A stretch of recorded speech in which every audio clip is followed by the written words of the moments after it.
Friends हम लोग cover करने वाले हैं चैप्टर नंबर 30 जो कि है लाइट। तो काफ़ी इंपॉर्टेंट टॉपिक है ये और चैप्टर भी है जिसमें काफ़ी आपको डेली लाइफ की जो फेनोमेनाज है उसके बारे में आपको जानकारी मिलेगा अगर इस चैप्टर को हम लोग पढ़ते हैं। और तो चलो कंसेप्ट को क्लियर करते हैं और समझते हैं लाइट्स के इस चैप्टर को एनसीईआरटी के लाइन बाय लाइन एक्सप्लेनेशन के साथ।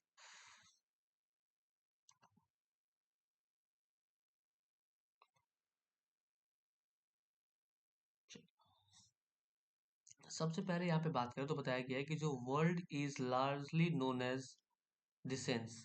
The world is largely known through the senses. ठीक है, जो हमारे पास सेंस ऑर्गन है हमारे पास, सिंपली उसके हिसाब से उसके चलते ही हम लोग जो इस पूरी दुनिया को क्या कर पाते हैं, जान पाते हैं। ठीक है, दिस सेंस ऑफ साइट, जो देखने की जो सेंस होती है, ये सबसे इंपॉर्टेंट है हमारे जो 5 सेंस ऑर्गन है। ठीक है, उसमें अगर सबसे कोई इंपॉर्टेंट सेंस है वो है साइट का, देखने का, यानी कि हमारे आंखों का काम। थ्रू इट, इसके कारण ही जो हम लोग क्या कर पाते हैं, माउंटेन्स को देख पाते हैं, रिवर को, ट्री को, प्लांट्स को, टीड को, प्ले लोगों को और जितनी भी सारी दूसरी चीजें, इन सबको देख पाते हैं। तो केवल यही वो चीज है। ठीक है, हम लोग और भी चीजों को देख पाते हैं, जैसे क्लाउड, रेनबो, इतने ब्यूटीफुल जो बर्ड्स फ्लाई कर रही होती है स्काई में, ये सब चीज को देख पाते हैं। अंधेरे में हम लोग मून को देख पाते हैं, स्टार को देख पाते हैं। ये सबके पीछे एक ही चीज है, दैट वो है sense of site. What make things visible, आखिर वो क्या चीज है जो चीजों को विजिबल बनाती है, दृश्यमयी बनाती है, दिखने के योग्य बनाती है। कौन सी चीज है वो? चलो, इसमें क्या बताया गया है, have you ever thought how we can see various object, क्या आपने कभी सोचा है कि हम लोग जो इतने अलग अलग वेरियस अलग अलग चीजें हैं, इनको कैसे हम लोग जो है देख पाते हैं? You may say that I C the object, आप ये कहोगे कि जो हमारी आंख है वो जो है ये सब चीजों को देखती है। But can you see an object in the dark, but आपके आंख तो, आपके पास जो आंख है वो तो अंधेरे में भी रहती है, रात को भी रहती है, पर आप देख तो नहीं पाते हो। फिर ऐसा कैसे कह सकते हैं? इट इज द ओनली, ठीक है, it is the only when light from an object enter our eyes that we see the object. ठीक है, तो कोई भी चीज हम लोग देख पाते हैं उसका जो कारण है वो है कि लाइट जो है उस ऑब्जेक्ट से हमारे आई के अंदर इंटर करती है, तब हम लोग उस ऑब्जेक्ट को देख पाते हैं। The light may be emitted by the object or may have been reflected by it। ठीक है, हो सकता है कि जिस ऑब्जेक्ट से लाइट आया वो खुद उसके अंदर से निकल रहा हो, या फिर किसी दूसरे ऑब्जेक्ट के लाइट को लेकर और क्या कर दे रहा हो, रिफ्लेक्ट कर दे रहा हो। यू लर्न इन क्लास 7 में आपने पढ़ा है डेट अ पोलिश सरफेस और साइनी सरफेस जो होता है वो किसकी तरह काम करता है, एज अ मिरर काम करता है। और मिरर क्या करता है, डायरेक्शन ऑफ लाइट को क्या कर देता है, चेंज कर देता है जो उस पे पड़ रही होती है।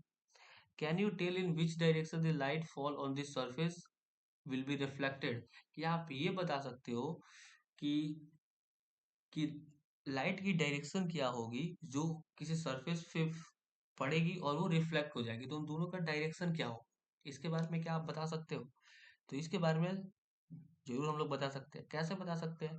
तो एक टर्म आता है हमारा लॉ ऑफ रिफ्लेक्शन। क्या आता है? लॉ ऑफ रिफ्लेक्शन, हमारा टॉपिक यहाँ से आता है। ठीक है, इसमें हमें करना क्या है, एक एक्सपेरिमेंट दिया हुआ है, एक एक्टिविटी दिया हुआ है। इसमें क्या करना है, एक आपको व्हाइट पेपर सीट लेना है। ठीक है, यहाँ पे देखो इस वाले फिगर में एक व्हाइट पेपर सीट है, यहाँ पे वो लेना है। एक ड्राइंग बोर्ड या फिर टेबल पे उसको रख देना है। फिर क्या करना है, टेक अ, उसके बाद क्या करना है, एक सेकंड थोड़ा मैं छोटा कर देता हूँ इसको ताकि दिखाई दे। ठीक है, उसके बाद क्या करना है, एक कॉम्ब। ठीक है, उसके बाद बताया गया क्या करना है, एक कॉम्ब, कॉम्ब यानी कि कंघी लेना है, क्लोज टू इट्स ओपनिंग। ठीक है, सॉरी एक सेकेंड, ऊपर शायद कुछ छूट रहा है, उसको थोड़ा सा नीचे करेंगे हम लोग। चलो ठीक है, ठीक है, क्या करना है, और एक कॉम्ब लेना है and close all it's opening except one in the middle. ठीक है, और जितनी भी उसकी ओपनिंग्स है उनको क्लोज रखना है। बीच में क्या करना है, एक, ठीक है, आप कुछ ऐसा करो कि जो कंघी होता है ना, कंघी, उसके बीच में जो लाइन होती है जिसमें जिससे हम लोग बाल देते हैं उसमें बहुत सारी लाइंस रहती है। ठीक है, जैसे कि अगर मान लो ये कॉम्ब है तो इसको अंदर काफी ज्यादा ऐसे ऐसे लाइट रहते हैं, ऐसे ऐसे लाइंस रहती है। तो आपको करना क्या है कि बाकी सब लाइंस को क्या कर देना है, आपको ऐसे जो है उसको स्टॉप कर देना है। बस एक को छोड़कर इन सबको घेर देना है, बस एक बीच में जो है खाली रहेगा, बस यही।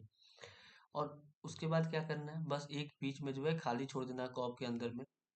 You can use a strip of black pepper for this purpose, ठीक है। इन सब को ढकने के लिए क्या कर सकते हो आप, एक ब्लैक पेपर लेकर इसके ऊपर चिपका देना, इसके इस साइड चिपका देना, और बीच में एक डंडी ऐसे ही रहने देना, दो डंडी, जिससे लाइट आसपास जा सके।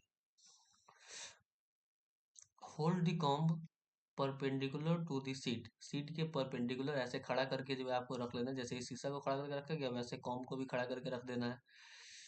थ्रो लाइट फ्रॉम द टर्च थ्रू द ओपनिंग, और एक जो ये खाली जगह छोड़े थे इसके अंदर से क्या करना है आपको, टर्च को बारना है, ठीक है। यहाँ से जैसे को देखो, यहाँ से टर्च बार रहा है, यहाँ पे जो ओपनिंग आपको दिख रहा है यहाँ से जो है टर्च बारा गया है। With the sight advancement of the torch and the comb, you will see a ray of light along the paper on the other side of the comb, ठीक है। आपको दिखेगा कि एक, जैसे कि यहाँ देखो, एक लाइट जो है यहाँ पे उस ओपनिंग के थ्रू जा रहा है और मिरर से टकराएगा, ठीक है। ऐसा एक आपको रे देखने को मिलेगा line. Keep the comb and the टर्च स्टेडी, ठीक है। अब आपको क्या करना है, कॉम्ब को और लाइट को हिलाना नहीं है, बस वैसे ही रखे रहना है। Place a strip of the plane mirror in the path of the light ray, what do you observe. उसके बाद क्या करना है कि जो लाइट रे यहाँ से जा रही है इसके बीच में क्या करना है आपको, एक मिरर रख देना है, एक शीशा रख देना है, जो यहाँ पे शीशा रखा हुआ है। शीशा रख दिया, ये लाइट आ रहा है, उसके बाद होगा लाइट के उसके बाद लाइट रे के साथ क्या हो रहा है ये आपको बताना है कि लाइट क्या होगा, ऐसे जा रहा था वो लाइट रिफ्लेक्ट हो जाएगा दूसरी डायरेक्शन में, हम लोग देखेंगे तो, ठीक है। चलो नेक्स्ट आगे क्या देखते हैं, एक्टिविटी हमने कन्वर्ट कर ली, टिक कर लिया। आगे देखो क्या बताएगा, आगे बताया गया है, थोड़ा सा हम लोग साइज बढ़ा लेते हैं एक सेकंड। चलो आ जाओ। बताया गया कि आफ्टर स्ट्राइकिंग द मिरर, जैसे ही लाइट यहाँ से निकल कर जाएगा और मिरर से टकराएगा, the ray of light is reflected in the another direction, तो दूसरे डायरेक्शन में क्या होगा, लाइट रिफ्लेक्ट हो जाएगा। ऐसे लाइट जा रहा था और जैसे मिरर से टकराएगा दूसरे डायरेक्शन में लाइट क्या हो जाएगा, चला जाएगा, रिफ्लेक्ट हो जाएगा। द लाइट रे विच strike any surface is called incident ray, तो जो जो लाइट होता है, जैसे कि यहाँ पे लाइट जाकर जो स्ट्राइक हो रहा होता है, किसी से टकरा रहा होता है, जैसे कि यहाँ पे ये लाइट जाकर क्या कर रहा है, मिरर से टकरा रहा है, तो इस वाले लाइट को हम लोग बोलेंगे इंसिडेंट रे। ये वाला क्या हो जाएगा, इंसिडेंट रे, ठीक है। द रे that came back from the surface after reflection is not reflected, अब देखो ये लाइट जाकर टकराया और रिफ्लेक्शन हो गया, ठीक है, दूसरी साइड में क्या हो गया, रिफ्लेक्ट हो गया, तो इस वाले हम लोग लाइट को बोलेंगे रिफ्लेक्टेड रे, ठीक है। The ray that come back from the surface after reflection in reflected ray, किसको बोलेंगे ये आप याद रखना है, ये दो चीजें।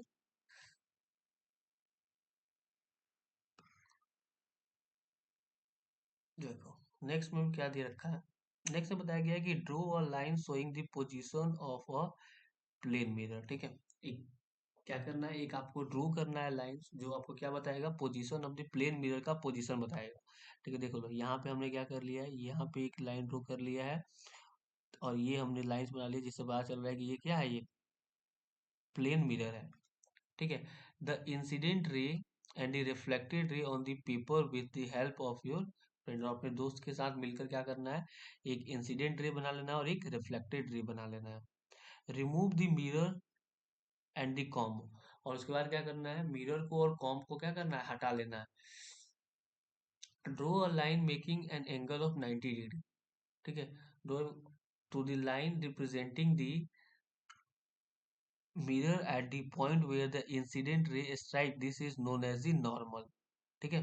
अब देखो, अब क्या करेंगे, जैसे कि ये दोनों जहां से टकरा रही है ना, ये दोनों जाकर जैसे इंसिडेंट रे और रिफ्लेक्टेड रे जहां पे टकरा रही है, ठीक है, इस सरफेस को क्या करना है कि 90 डिग्री का एंगल बना देना है यहाँ पे, जैसे कि इस मिरर से टकराया, तो इस मिरर पे क्या करना है हम लोग को, जहाँ पे टकरा रहा है ये दोनों रे आकर, वहां पे एक, और इस मिरर पे क्या करना है, एक 90 डिग्री का एंगल बना देना है, तो ये बीच वाला लाइन आ जाएगा, ठीक है।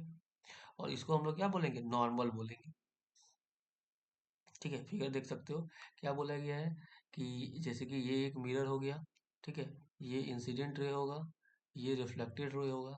अब जो ये मिरर है उससे और ये दोनों लाइट यहाँ पे रिफ्लेक्ट कर रही है, यहाँ पे क्या करना है हमको, एक 90 डिग्री का एंगल बना देना है।